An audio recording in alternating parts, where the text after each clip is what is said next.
Hello. Nice to see you again. How are y'all doing? It's been a while, hasn't it? Were y'all on earlier? I did the live stream for the current energies as well as some predictions. Yeah.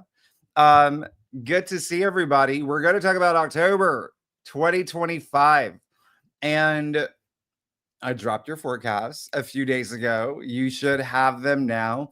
And I also want to just remind you that your personal horoscopes, your forecasts are so different from world astrology, what we call mundane astrology. So you're not a country. You're not. Oh, Brian's back. I love it. Hello, Cindy.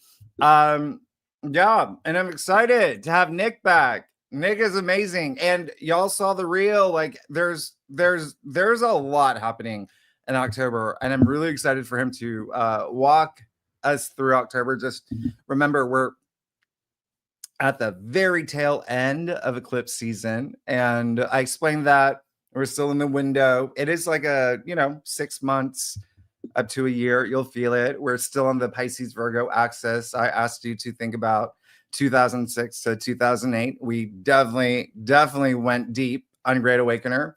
But yeah, let's do it. And if you have any questions, let us know. We're open to all these questions. In October, yeah, welcome. We'll talk about the comet. If you want to know more about the comet, we'll talk about that, because there is one thing that I didn't say earlier about what's happening at the end of October.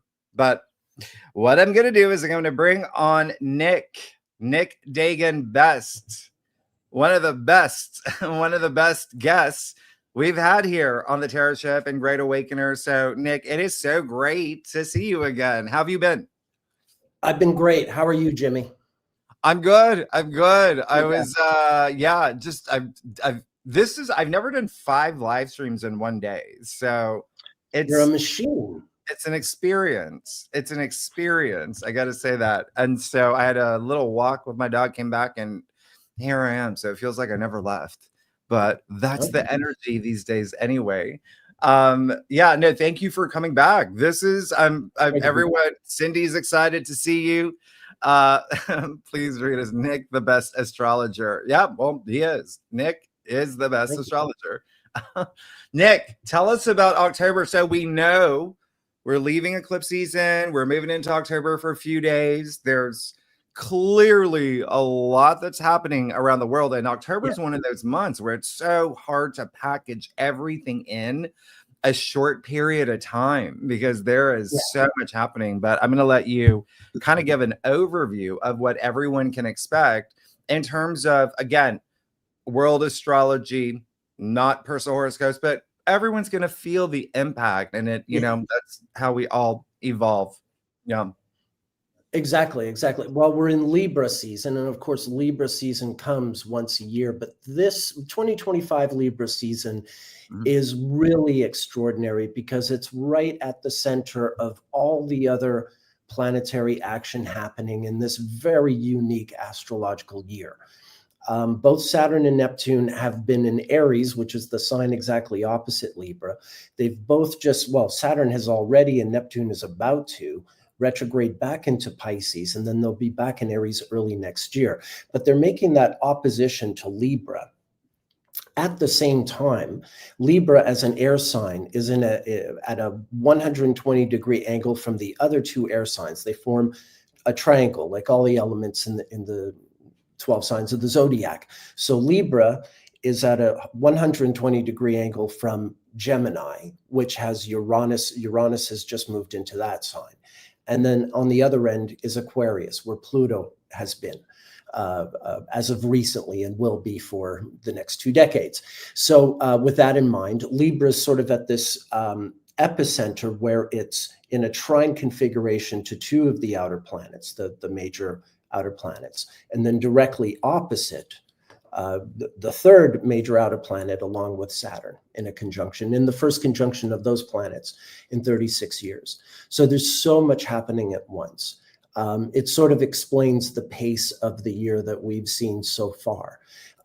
For the 2025 is a year where all three of the major outer planets change signs within 6 months of each other, which is, I can't stress just how unusual that is. The closest I can think of in any of the centuries preceding ours was during World War II. The three of them changed signs within about 2 years of each other, and that was World War II. So it is things are moving very quickly, and we are in a very different world from the one we knew a year ago.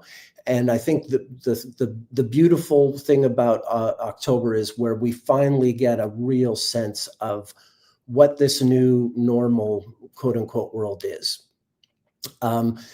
Everyone's been everyone I've spoken to, literally, in the past 8-9 months, has been in a stage in their lives where they're trying to figure. It's like they're waiting to find the choice that's right for them, or the opportunity that's right for them. Either they need the right things to come to them, or they need to find the right things that they're looking for. And that's a much harder thing to do when you're not even sure exactly what direction that should be. And that clarity that I think that, so, all these people I've been speaking to, and you and I included, the reassurances as of this coming astrological month, it really starts to coalesce, and we understand where we are. If we're good and we don't need to be worried about anything, then we know that. If the way the world is changing is impacting us in a way that we really have to think on our feet and adapt to the new situation, then that will also be very clear. I'm not saying the world is any better or worse than any other time in history, but having spent this amount of time in a sort of in a holding pattern, like an airplane that's waiting to land, when you've been on a plane and they're waiting for the tower to tell them they can come in. That's, I think, what a lot of us are waiting to do, if not all of us. And at least we're getting word now in the coming month as to where we might want to find ourselves. Exactly. I love that. And it's so true. And that's what I kind of explained in the forecast this week for all 12 signs, is that it really is a month of transformation, but also transition. We're all in a place where we're trying to figure things out. I feel like a lot of people that I know personally, including my family, who usually have everything together, there's a little bit of scattering. Everyone's a little scattered. And a lot of it has to do with, what's having an impact on us in the skies, right? The astrology, but also circumstantially, even things that you see on the news, even the things that are happening around the world. So it really is an interesting month because there's so many great aspects. I love that you brought up the grand air trine, because I think in personal lives, like that's a nice lift, right? With Venus being in her domicile. But it is, again, still with Uranus and Pluto being out of bounds. I mean, there can be, people are going to get a little serious. Mars is in Scorpio. People are going to be a little bit serious about what they want, which is really good. I think people need that charge, especially moving out of all that, the Neptunian retrograde energy, that like what's real, that kind of energy, just kind of gently moving out of that space. And there's so much martial energy with Mars and Scorpio. Yeah. I mean, that's the thing. Mars moves into Scorpio, Venus moves into Libra a little after that. And then we really have a much stronger base for, collective sort of action as opposed to individual action. Especially since we've just had the set of eclipses we had where, as I think we explained last time, the lunar eclipse was with the North Node, the solar eclipse was with the South. So really it's more about the masses right now for this period, and Venus and Mars coming into those signs really supports that. There's always that ebb and flow between the two, you know, the individual and the groups, or the individuals and the groups, I suppose. And yeah, you know, I think you know, we've seen that in you know, in the world around us lately, where it's whereas the first half of 2025 was driven by the actions more of individuals, whereas the second half really it's the masses or some forms, various collectives, shall we say, that have more agency, have more ability to move things in one direction or the other. Yeah, absolutely. And I think that it's really interesting to see that. And I talked about this earlier, so sorry if this is a repeat if you attended that live stream, with just everything that's happening with the collective, with Pluto again being out of bounds in Aquarius, which is all about the masses and humanity, and Uranus and Gemini just being this great wake-up call, even people expanding their consciousness. It is a little bit of an awakening that everyone's going through, especially at that, I'm calling it the prison portal, with the rare grand trine that's happening right now. I know some people are calling it like the Aries vortex, and it is such a big time. And I think you talked about this last month, that there are echoes of what's happening now. There are some aspects that are happening now that are very similar to the mid to late 1960s. And that was all about the collective. That was all about rising above. That was all about revolution. And that's what Pluto in Aquarius is. And so it's really interesting to think about. With also, I do bring in planetoids and fixed stars and all of that, but we do have even Sedna is activated after 12,000 years being right there at that, you know, 1 degree point in Gemini. And so is there anything that you see in terms of everyone is waking up, right? There's this kind of like collective wake up call. What direction do you think it's going to go in October? Yeah, I think it's going to be a you know, when Mars moves into Scorpio, aggression is heightened, but it's not.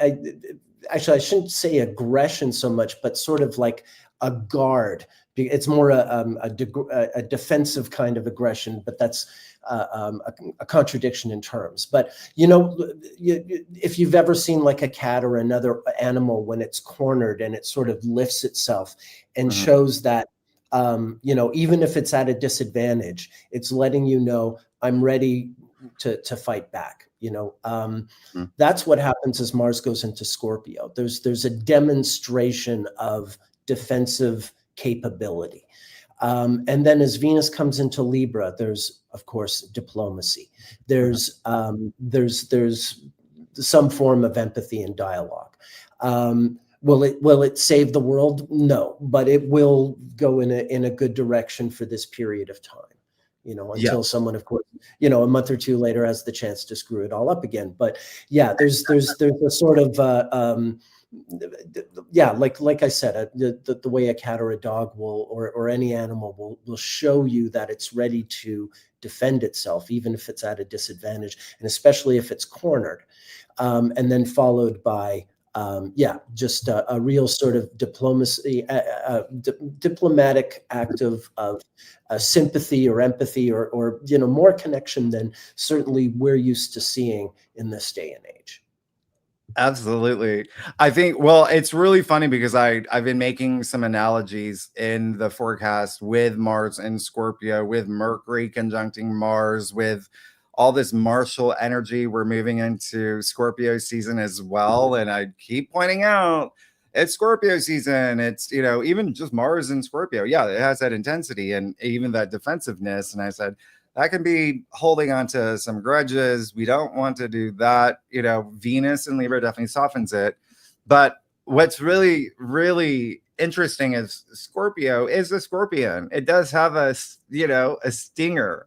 And so when we see that happening, on the world stage with, well, let's break it down. We've got that happening in the background, right? Yeah. Why don't we we'll talk about the lunations, because we do have a really big super moon, right? Full moon in Aries. Yeah. We have that. We also have the new moon in Libra, which is that's Towards the end of the sign, right at the end of the sign, I think. yeah, that's going to be we open it up with a grand air trine, and then with the kite formation. That's interesting because, as you were saying, like, this is a full moon in Aries. Mars is also the ruler for Aries, so it's a Mars ruled full moon. Mars is the god of war, yet we have this new moon. You were talking about Libra, and it's in Libra, which is a sign of peace. So what do you think of that? With the it's like a, you know, that's the masses show. Like if you think it's not just like one cat or one raccoon or whatever cornered, it's some collective of people raising that hind to show that it's ready to go. It's not the individual. It's whoever it's going to be. You know, we've already seen some element of this even, you know, before Mars went into Scorpio, but it's going to be all the more heightened. Yeah. So I remember when you were here last month, you specifically said September was going to be a month where it was kind of where there was going to be a big event, and people would see September as pre, or, you know, just the world in general, pre-September 2025 and post-September 2025. What do you think happens now, considering, let's say, like, everything spills over from September into October? Yeah. Well, I mean, you know, talk about I think if nothing else, I mean, we don't need to go through the events of September because there was a whole string of them, and they're all sort of connected, although all very different at the same time, separate events of a different nature, but a string of them. And but what I do think we did see was a lot of things coming to the surface. There's been sort of, I mean, things have been becoming more and more sort of more clear, but we are getting to a point where everyone is going to feel sort of, well, not necessarily emboldened to literally speak their mind, but certainly one faction is going to just be, you know, completely emboldened. And, you know, the only ones who cannot are the ones who are thinking defensively and sort of, you know, compelled to maneuver in a different fashion than simply speaking freely. But it all becomes very clear. It becomes clear, like, what the new rules are, you know, and what the big picture is really about.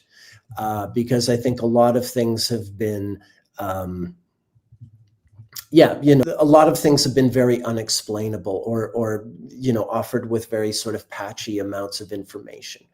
And as we move into this month, it becomes a little more, first of all, difficult to conceal anything. There's nothing like the Saturn-Neptune conjunction to just bring clarity.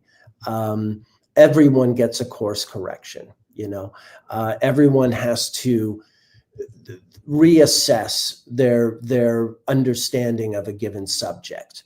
And it happens to everyone. Stop me if I gave this comparison before, but I don't think I did last time around. 2 Saturn-Neptune conjunctions ago in 1952-53, at the same time that right-wing Americans were understanding that McCarthyism was going too far and they were dialing back their commitment to it because innocent people were getting hurt, left-wing Americans, because Stalin had just died, were learning about some of the realities of the Soviet Union that they hadn't known. And some of them were also course-correcting, saying, okay, this isn't what I thought it was. I think everyone has their own version of realizing, okay, this isn't what I thought it was. And that, I mean, it tends to span the spectrum, so whatever that is becomes more and more obvious and just impossible to deny. And ultimately that's where we go. I mean, anything any falsehoods that are attempted at this time are doomed to be revealed. Mm-hmm. Mm-hmm. And, I think that's a good point, is that if you're new, if you haven't seen Nick before, he's got over 30 years studying, practicing astrology, focusing on the US. And our audience knows that there are certain patterns I've told them about that are repeating, and overlapping. Pluto and Aquarius, America's going through its Pluto return. Even Mhm. your Gemini, it's been 84 years, right? Yeah. We do have a little break when Uranus goes into Taurus next month, but Uranus will come back into Gemini in 2026. And then, of course, Neptune and Aries. So they all overlap times of war. And so Yeah. you've done a lot of research on this. And Yeah. I get a lot of questions from my subscribers on, just in terms of general astrology. Where do you see us on this timeline? And is this something that you believe is where it's like definitely a pattern that's going to repeat, even though it's literally there's like 10 wars going on right now? Or Yeah. where does America stand in there? And is there some sort of timeline that you've seen with the aspects and transits? Sure. Well, I'll offer a quick recap for anyone who doesn't know. Uranus is a planet with a cycle of 84 years. It was discovered in 1781, which was the same year the American Revolutionary War ended. As it happens, it spends 7 years in each of the 12 signs. And the periods whenever Uranus has been in Gemini, in the sign Gemini, it's always a period where the United States is involved in a major war, at the end of which the country finds itself completely redefined. Same flag, same constitution, but really a new country. So the previous three times were 1774 to 1781, the Revolutionary War, beginning to end, 1858 to 1865, from the Lincoln-Douglas debates to the end of the Civil War, and then 1941 to 1949, basically Pearl Harbor to NATO. So with that in mind, yes, it has always involved a war. It's not something I would wish on anyone. So certainly I hope that doesn't come to pass. It may not be war as we've known, not like the Civil War, World War II with, trenches and soldiers against soldiers as such. I do think that the one distinction is during the Revolutionary War and World War II, we had, while Uranus was in Gemini, we had eclipses that would have happened in Gemini with the North Node. Whereas during the Civil War and during this period, this 7-year period, we're going to have Uranus in Gemini with the eclipses in the South Node in Gemini in a few years. So I do think it's a bit more like the Civil War than those other wars. And you can almost already imagine how that might play out, because given how things are going, it's probably a matter of time before, I don't know, maybe the Californians or people in New York State start saying, hey, maybe instead of sending my federal tax dollars to Washington, maybe I should just send them to my state government, and they can keep FEMA open, and they can keep rural hospitals open and keep pensions paid and all that. And then, before you know it, you have something like that, a sort of a revolution, a tax revolution. Americans are very good at that. And, deciding like, oh, if this money's only paying for ICE and nothing else, maybe something else needs to be done. Now, that's just me riffing on where we are now and what seems like the most sort of likely way that could play out. One way or the other, I hope nothing happens, but I wrote a book about this in 2013 and did a speaking tour of 20 cities. And in 2013, about the fact that Uranus would be in Gemini in 2025, and I expected a war and all that stuff. And I find myself here today. So it seemed far-fetched in 2013. And really, I was just speaking to an astrology audience about this historical phenomenon. And hey, it's coming up. We should look at it. But now here we are. And nothing I'm saying sounds crazy, at least, given where we are. So, I hope not. But it is what I think. Yeah. Well, it is kind of interesting that we were just talking about the full moon in Aries, which is coming up. That kicks, what is that? October 6th is happening. I believe so. Yeah. Yeah. Right as Mars is going into Scorpio, the virtually simultaneously. It's yeah. And so and everybody knows, like, for a full moon, that would be moon would be opposite the sun. That's going to be in Libra, the sign of peace. So it is kind of interesting with everything that's happening.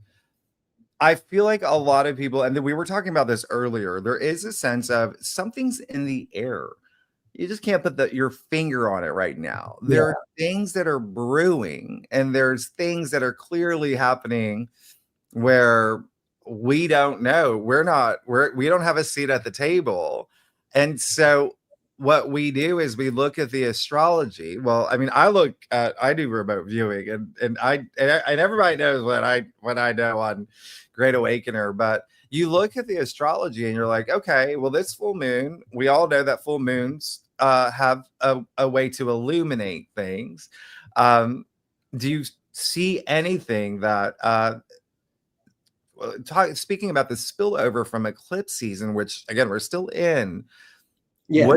What are some things that people might expect around a full super moon in Aries? It's a pretty significant full moon. Yeah, it is, and especially because it's interacting with the Saturn Neptune. So that really is the moment of clarity. I mean, the moon brings light to that exact conjunction that signifies the course correction I was speaking about earlier. The fact that we all are about to understand something about our perspective, that we didn't have the full picture, or we didn't fully understand something, and it compels us to go, oh, wait a minute. I mean, I still have my values. It's not like but something that I thought I supported, or something I thought I understood, I don't. And that everyone gets that. And I think it's that moment, because when the moon goes through Aries once every 27 days, but this is the full moon in Aries. This is the brightest Aries moon you get in a year. And that Saturn Neptune conjunction, I mean, they came very close earlier this summer, and then they make their conjunction in February in Aries. But as it's moving through Pisces and into Aries toward that full moon, that's what it's carrying with it, is the light of a kind of clarity, a moment right around that week where, like I said, everyone suddenly understands something very clearly that maybe they're in denial about, or they just didn't see for themselves, or maybe it was even kept from them. But one way or the other, it's this like, oh moment, a really big oh moment. Yeah, I definitely see that happening. And we talked about again, too many things to cover in just an hour, but just in the past few days alone, there's the orbs are back. They're all over Europe and Scandinavia airports. We have recent tariff announcements. People forgot that's still going on. We have the U.S. debt at the highest it's ever been. We have states rebelling against the CDC with vaccines. It's just one thing after the other, and it's almost like it's a little bit of overstimulation. Thank you, Uranus and Gemini, but it's a little bit of overstimulation. But that Uranus is trying to Pluto, that's just so activated. I feel like people are waking up.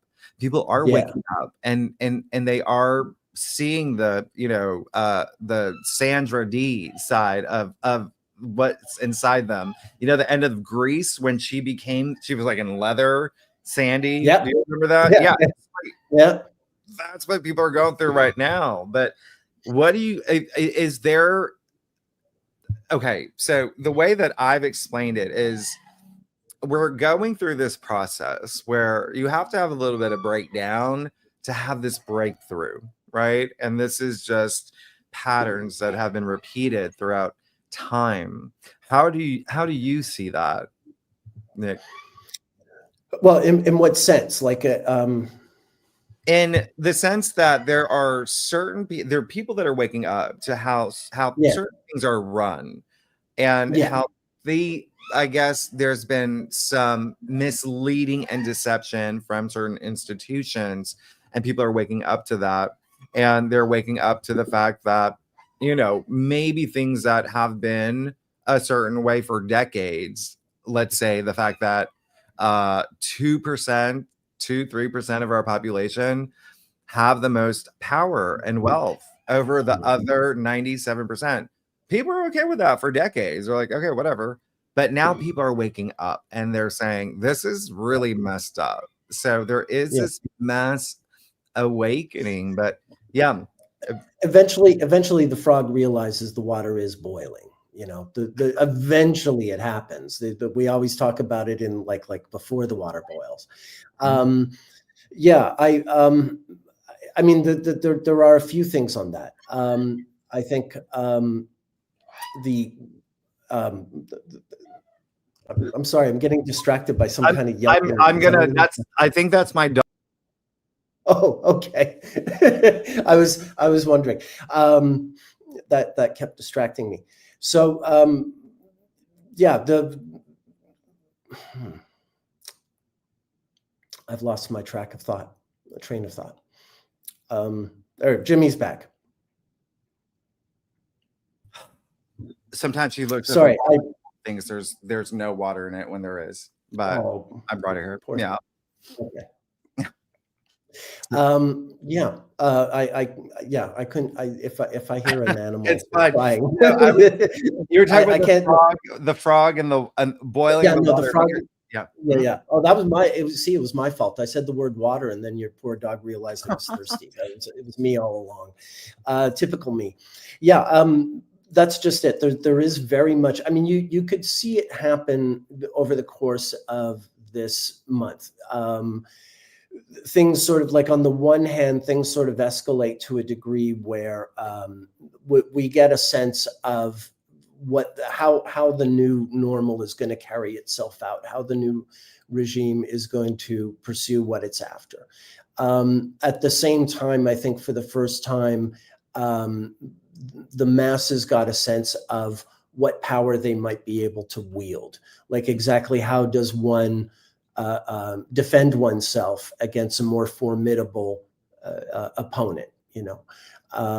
If for whatever reason, even the most pacifist individual or passive individual even is confronted with some situation where it's simply impossible not to respond, not to stand up in some way.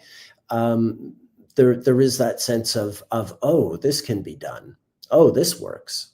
So I think we've seen that emerge. I think in the past month, the South Node with the Sun was very much like anything an individual tried. Was ultimately easy to rebuke, whereas back in March it was sort of like anything said goes.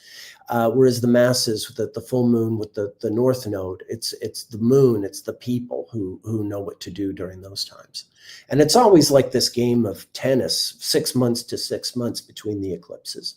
Sometimes it's the sun, and sometimes it's the moon that has its eclipses with the North Node. And that does, to some degree, determine the back and forth between the individual and the collective. Yeah.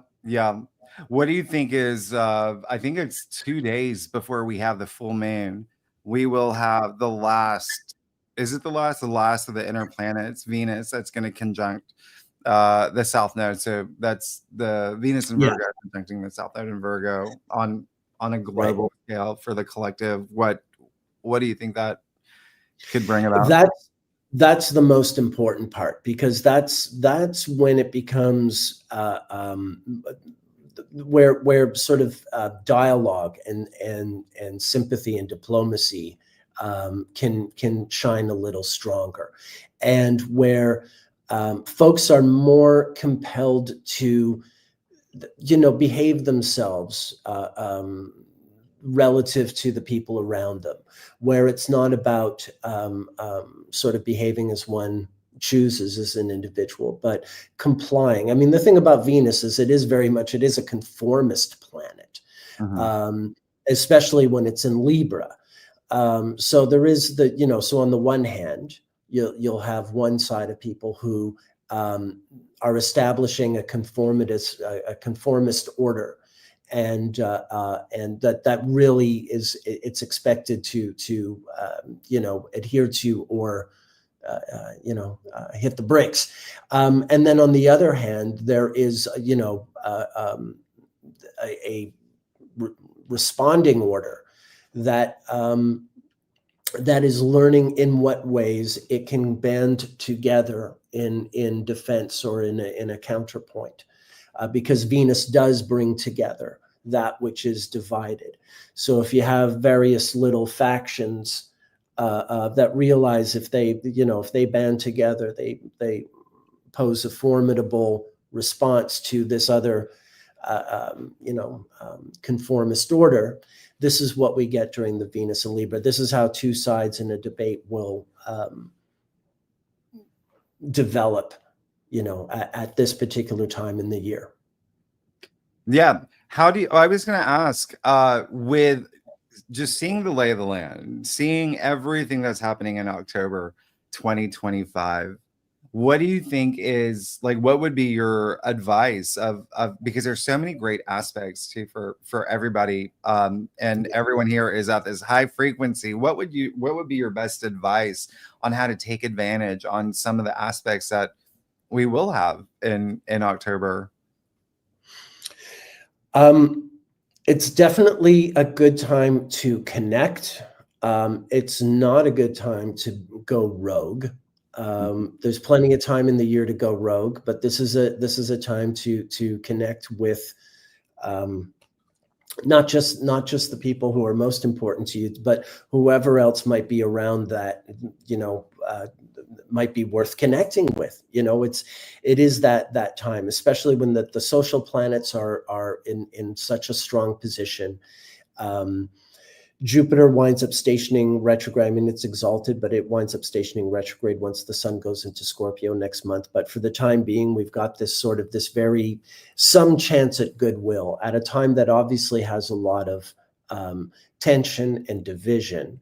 And there's no solving that right now, certainly. But within our own ranks, there is the ability to sort of to come together and and figure out where we go collectively. Yeah, and I was going to say Jupiter has been so quiet the past few months, right? And Jupiter is definitely he's come out to play. He's going to make some really strong aspects. Yeah, when we get to January, that's going to be wild. Jupiter is always at its brightest when it's opposite the sun. So Jupiter in Cancer will be opposite the sun in Capricorn. But right at that same time, the sun is going to be in a triple cazimi, which is a triple conjunction, tight conjunction with Venus and Mars at the same time, directly opposite this big, bright, beautiful Jupiter in January. So that's going to be quite an interesting time, astrologically speaking.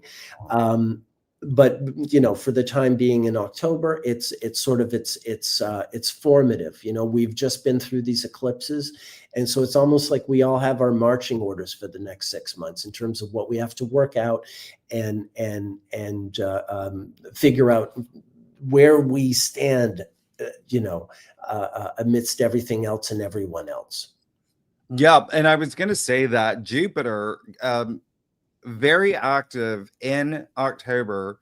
It's, I think, November. It's November. There's the first week of November. You've got Uranus going retrograde back into Taurus. You have Mercury going retrograde in Sagittarius. And then I think that's when Jupiter retrogrades in Cancer. Let me know if I'm wrong about that, but I know that it's definitely Uranus is retrograde. I think that's the 5th or 6th, Mercury retrograde, right around that time. And then, well, and then Uranus went retrograde. Oh, you mean going into Taurus? Yeah. It goes into Taurus right around then. Mercury does go retrograde on the 9th of November, and Jupiter is the 11th. Yeah, you're right. They're one after the other. That's right. I remember that. Yeah, that's going to be quite a week. But they're already all sort of gearing. Well, Jupiter in particular is already sort of gearing up for that, because it's. That last month before its retrograde station, it's slowing down and really gaining intensity. And then after it stations retrograde, then it's heading towards this bright, that's the thing, is Saturn and Jupiter in particular, when they're retrograde and they go opposite the sun, they're very bright in the sky. And they do have a lot of power as sort of counterpoints. They're not diurnal. They are diurnal planets. They're not nocturnal planets. So when they are bright in the night sky, they can be, kind of like the eye of Sauron. They can be a bit sinister in that way. They're not really supposed to be there, in a way. Of course they always are, but they're not friendly to the night sky. They're day planets. Yeah, no, it's funny because I just pulled up the sky chart and I'm just like, oh, okay, I'm marking January 10th in my books right now. But yeah, I think that's a good throw a good party. Right. I'm looking at so what you just said is everybody, like Jupiter, listen to him. He just said Jupiter was gaining power, got a lot of power before going retrograde. So really use Jupiter. He's always on all the planets are on your side, but use Jupiter the most. Use Jupiter the most in October. What are some things that you're looking forward to? What are some aspects? There's just so many aspects, but what are some that you're looking forward to? And some that everyone here can get excited about in October? Yeah, well, I'm really eager for Venus to get past that south node. And then, of course, not long after that, it will finally go into Libra. But just getting past the south node, which is, it's not that the south node is bad, but it's passive. And it at a time when, we really feel that the absence of Venus is full thrust, even though it's had this powerful retrograde earlier this year and it's had quite a journey. This is kind of a sad, that there's not a lot to do. There's Venus approaching the south node can witness things and process them, but there isn't much it can do until it gets through there. And then it can start to gain more sort of proactive agency. And really play more of a role in what's happening out there. Yeah, and Venus does so much better, y'all, in Libra anyway. And it's almost like we're at the finish line of a long race, and we're just waiting for. She's like trudging along, and we're waiting for her to join us on this side of that finish line. Is there anything that you're seeing for any of the aspects in October, that if there was one day that whether it's something challenging or whether it's something really exciting, is there like a marker of a day where you feel like, oh yeah, I'm gonna mark this in my calendar? There was one here. The October 6th, the full moon, we were talking about it earlier. It's a Monday, but it's the day Mercury goes into Scorpio. It's the day of the full moon in Aries. And by that point, Venus is a few degrees past that south node. I'm excited for this because, like we were saying earlier, it's between that period of the 5th to the 6th, as the moon clears through the Saturn-Neptune.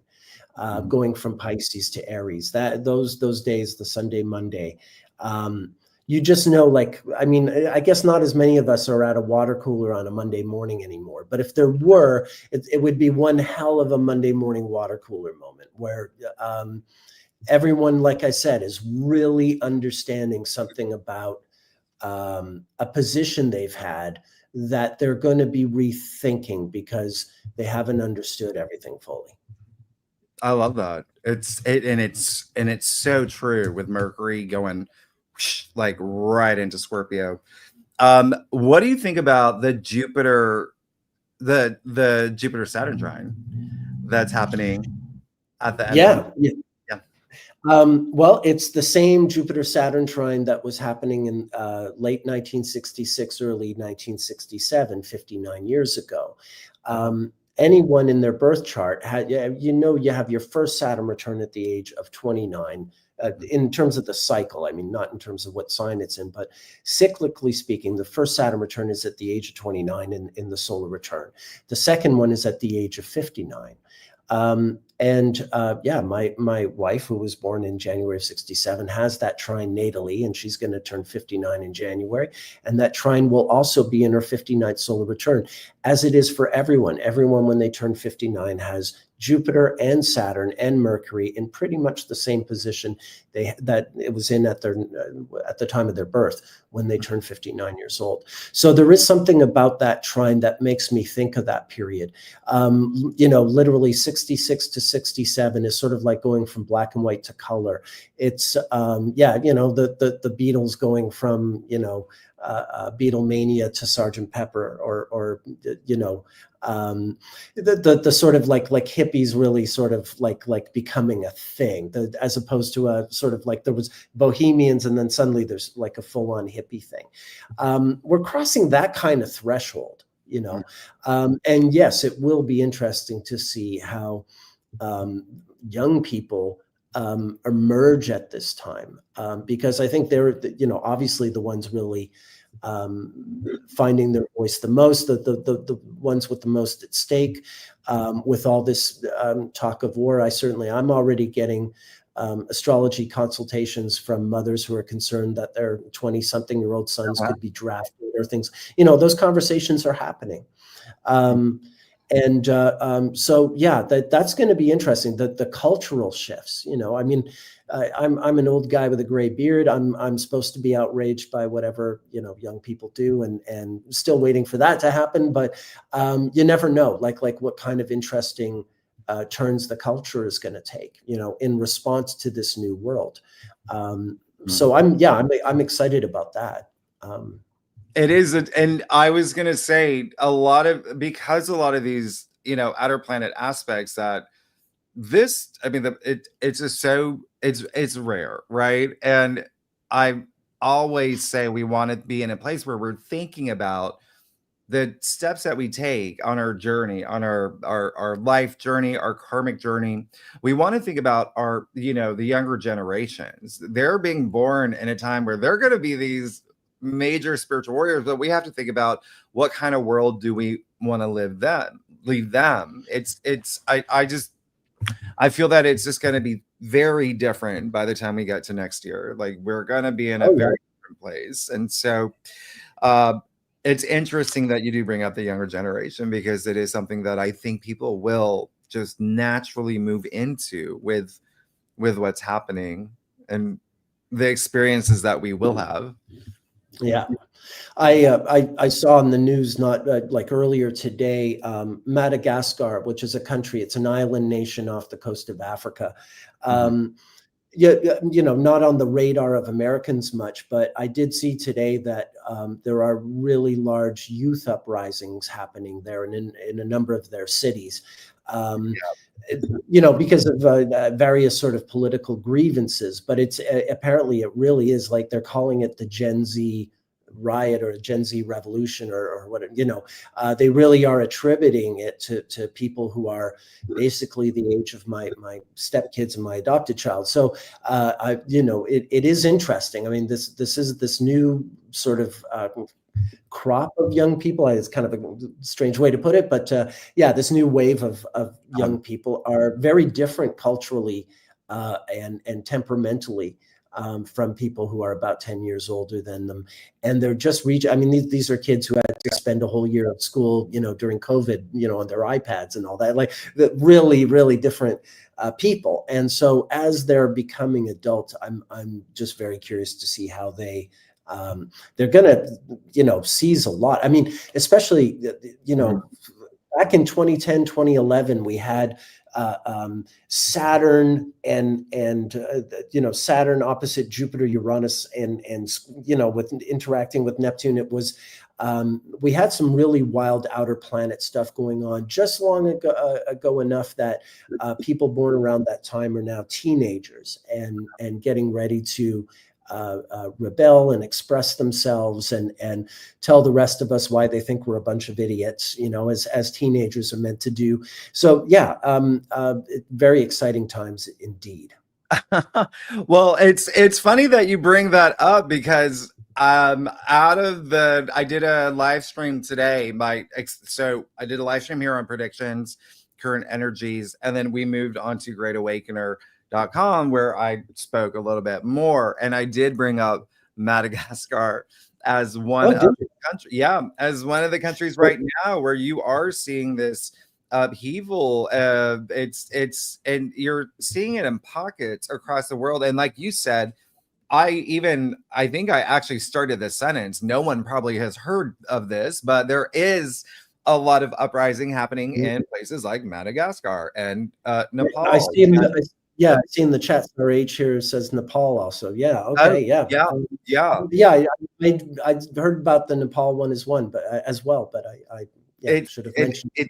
It's interesting because it is that Plutonian energy, I think, with kind of like dancing along with Uranus and their little aspect, but all part of everything that's been happening. But we're gonna hop on Great Awakener where we can speak. We're gonna talk a little bit more about a lot of these things that are happening. Yeah, but does anybody have any questions? I know that Jessica had asked Nick. Yeah, if you have any insight on how Asia and the Pacific might be affected. My dog's I'm gonna let you take this while you go ahead. I wanted to answer Jessica's question earlier. The one country I can really touch on, like in terms of a historical context, well, there's two. With Uranus and Gemini, that does tend to be an important time in Japanese history as well. In 1774 in Japan, the first Western translation, a translation of a Western book in Japan, was published. It was a medical, anatomy book, because Japanese doctors weren't allowed to do dissections generally, but they had a rare, they had an execution. They did a dissection of the person who had been executed, and they realized that these Dutch anatomy books were much more accurate than the books that they were learning from. And so they wanted to translate a Dutch anatomy book for Japanese medical studies. And that was a cracking in Japanese society. For a few hundred years, there'd been no Western influence allowed at all, I think for at least 200 years or more. And so suddenly that was being allowed, this little sort of crack in Japanese isolation that came with the publication of that book. So that was that first Uranus in Gemini. And then 84 years later, there had been this incident. Matthew Perry was an American naval commander, and he had basically threatened Japan, gunboat diplomacy, they call it, forcing them to sign a trade treaty and open their country up to trade. And soon a bunch of other European countries would follow suit. That didn't happen when Uranus went into Gemini, but by the time that treaty was signed in 1858, 5 years after Perry had first gone there, when the treaty was signed, that was Uranus going into Gemini. And Japan was being forced by the US, basically at gunpoint, to open itself up to trade with the United States. And it boggles your mind when you realize that 84 years later is Pearl Harbor. Enough said. And when you think about those 3 points of Uranus going into Gemini every 84 years, and you just think of where Japan was in its journey at those 3 instances, it really is. It tells an interesting story to me. The other thing I'll say is when the People's Republic of China was created in October of 1949. It's a very specifically timed event. I think it's about 3 in the afternoon. But that chart for October 1st, 1949 has the sun is in Libra, but the ascendant and the moon are in the very early degrees of Aquarius, which is where Pluto is now. So I do think, I mean, everything we see happening with China is very Plutonian, and in the fact that they're very strong in one element, you know, in one sort of context, and but also a nation whose population is disappearing at the same time. There's this very sort of almost paradoxical strength and weakness thing they have going on. Very Zen, very yin yang, no pun intended. But yeah, it's a curious time where they can be winning and losing at the same time. Let's put it that way. Yeah, Nick. Thank you, Jessica. Jessica, thanks so much for your question. We're gonna hop on over now to Great Awakener, and we're gonna discuss, you know, there's a lot more happening in October, and I think that we just kind of like scratched the surface. So that was like a great introduction.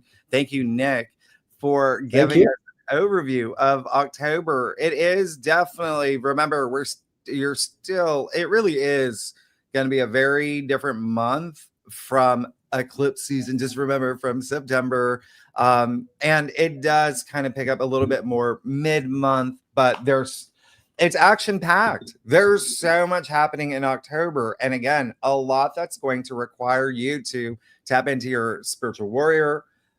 And Uranus just really wants you to be your authentic self and find who you are, right? So a lot of that's going to be happening, and I think that everyone, even like based on the live stream earlier, it is, you know, we're all in a place where we are defining who we are, not even as a person moving into this new era, but as a collective. I mean, that's going to be kind of like the biggest assignment. Like, who are we now as a collective, as humanity? How do we get together? How do without, you know, seeing through certain lenses and bringing it back to, we're all human beings and let's just be human beings. So thank you, everybody. I love Matthew, just 88 more days until Christmas. That's so funny. Thank you, everybody. If you have any questions, you can always leave in the comments. We're gonna post this, and Nick, thank you again. And you can always book Nick. He does amazing chart readings. Yes. Nick Dagan, bestastrologer.com. Yeah, I'm available for consultations and chart rectification. So come see me if you want one. Yep. And if you don't know what that means, chart rectification is, do you want to explain that? Chart rectification. Some people don't know what time they're born, which is a really important part of an astrology chart being constructed. It's the date, time, and place of birth, a moment and place and time that is completely unique, and the person that comes out of that. So we have a process called chart rectification, whereby if you don't know what time you're born, but you at least know the chronology of your life. If you know, if I say, what were you doing in May of 1988, or what have you, for those of you who are alive in May of 1988, with enough sort of, it's like a 2-hour interview process, and I basically reconstruct the most likely birth time and birth chart that corresponds to the events that I see. It's really cool to see the process too, if you don't know the time you were born. But y'all, thank you so much. Yes, all of Nick's information is in the description box. We're gonna jump on Great Awakener. You know, we're gonna go a little bit deeper. We're gonna talk about a lot of things. Y'all, I know y'all got questions. Y'all been sending questions. I know you got questions. We'll talk about it over there, greatawakener.com, and see you there. I've already opened the window. I already see y'all in there. So we'll see you there right now. Okay. Thank you so much, everybody. Thank you, Nick. Thank you. Bye.